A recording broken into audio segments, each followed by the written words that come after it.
Hey everyone, welcome back. Truist app keeps crashing on launch. Follow these steps to fix it. First of all, restart your phone and then refresh system resources.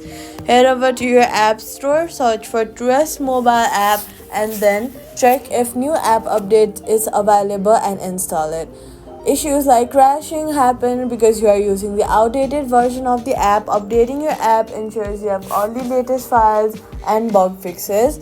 Then you're going to head over to your settings app, search for the go to general, then iPhone storage. After that, scroll down, look for the Truist app, then click on offload app. Then you're going to click on the offload app option, then offload it. After you've offloaded the app, this will free up storage used by the app, but it keeps documents and data. Reinstalling the app will place back your data if the app is still available for download.